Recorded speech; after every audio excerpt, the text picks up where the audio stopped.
guys, how you doing? This is Manga, etc. and I'm here today to bring you the review for Shibata Manga chapter 17 and 18. It seems they have come out the same day, so you're getting two reviews in one video. So two for the price of one. They will each have their own separate ratings, as I would usually do. It's just that, just to save time with the editing, I'm going to put them both together. So chapter 17, we see, first off, we see Hinawa and Maki dealing with Charlie's Angels, or I should say Fifth's Angels. Sorry, I really did make the mistake there.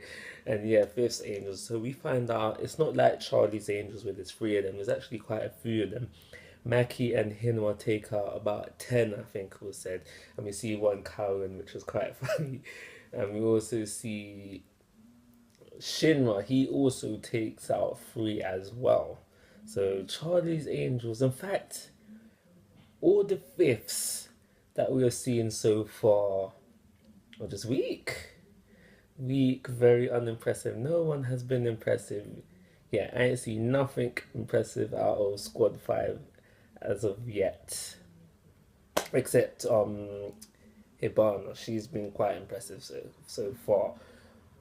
Because I haven't read chapter 18 yet. So, but yeah, as I was saying, no one in Squad 5 has been that impressive. So we find out that Sister and Hibana, there was some sort of fire. So I'm guessing they were in a church together and there was some sort of fire.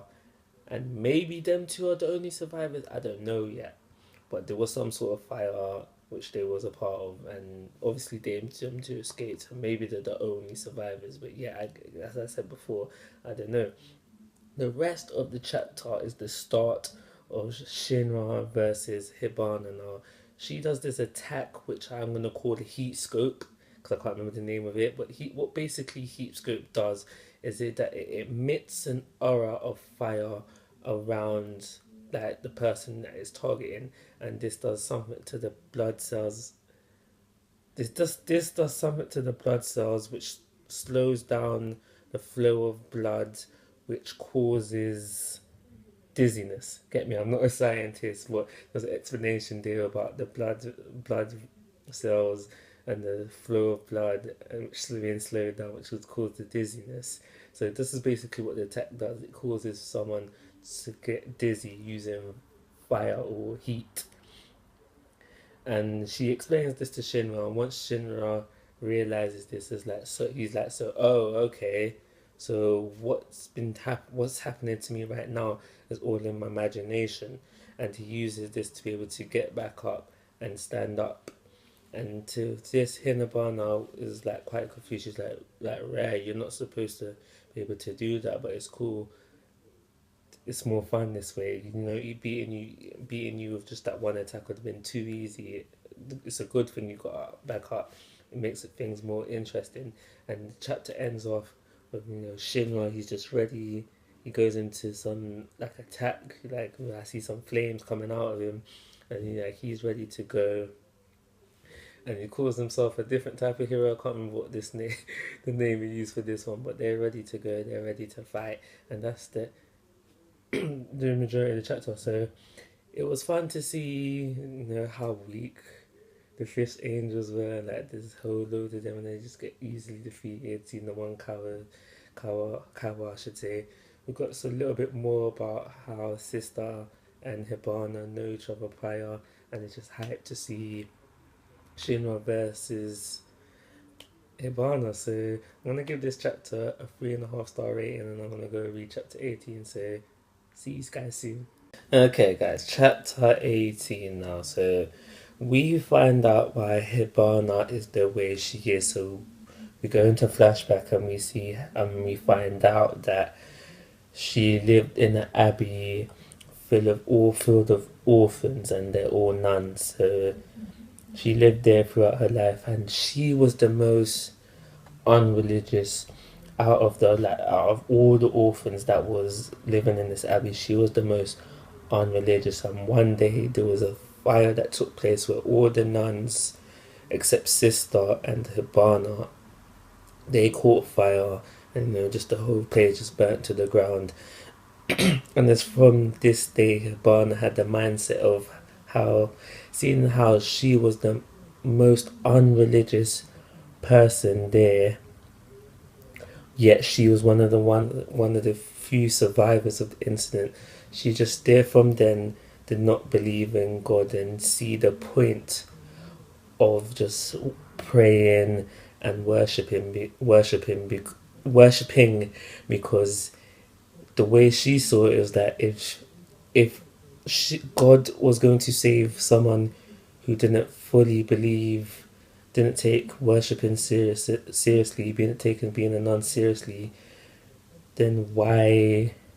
Sorry, I got lost in what I was saying. Basically, Hibana believes that if God isn't going to save her, if God isn't going to save like his top believers, then there must be no God. And so from therefore she just believes, if you want anything in this world, you got to work for it for yourself. And this is why she has this mindset. This is why she is the way she is. It's because of this incident, and that was just the driving point which led Hibana on her path to how she is now as a person. So from hearing this, Shinra can relate to the whole fact of losing people through a fire incident. Obviously, he lost his mum, and he thought he lost his bro as well. So he can somewhat relate to this, and this just drives him to want to save Hibana. So yeah, that's that. And now I want to talk about the fight between Hibana and Shinra. So as we see throughout the fight, Shinra is somewhat battling it out with this heat scope. He's still dizzy. We see him very early in the chapter. He goes flying and crashes into just the wall past Hibana. He can't concentrate on the fight, and when he's not under the effects of heat scope, because I think that Hibana keeps activating it and deactivating it, he's getting further attacked by, cherry blossoms. I think one of the attacks was called further on. I honestly do believe, even though Shinra came out with the win at the very end, that Hibana was stronger than him, and we don't know yet if that punch knocked her out. We don't know yet, but I honestly do believe that Hibana was the stronger of the two. And even if Shinra has won, it's not a win where the strongest has won. It's a win where the most driven to win the fight has won, because in this fight I do believe Shinra got through to Hibana, and it's because of that she lost her concentration, lost her will to fight, and that's what led to Shinra's win. Because at one point at the very end of the fight, Shinra was under heat scope, and I think that Hibana deactivated heat scope, and that's what led to the win, because Shinra was really driven to win. And when Hibana, if she did deactivate heat scope, that's where she lost the will to win, and that's where Shinra was able to go in there and just punch her, and we'll see next chapter if it knocked her out. But even if obviously, okay, so the fight is over now and Shinra has won, yes, but I don't think he's stronger than Hibana. I do believe, if Hibana was just seriously on it and the fight continued in a more serious manner, Hibana would have Shinra easily. And yeah, that's everything I've got to say. I'm going to give this chapter a 3-star rating and call it a review. So like always guys, I'm asking for your thoughts and opinions. If you haven't already, please subscribe to my YouTube channel. Most importantly, take care, have a nice day.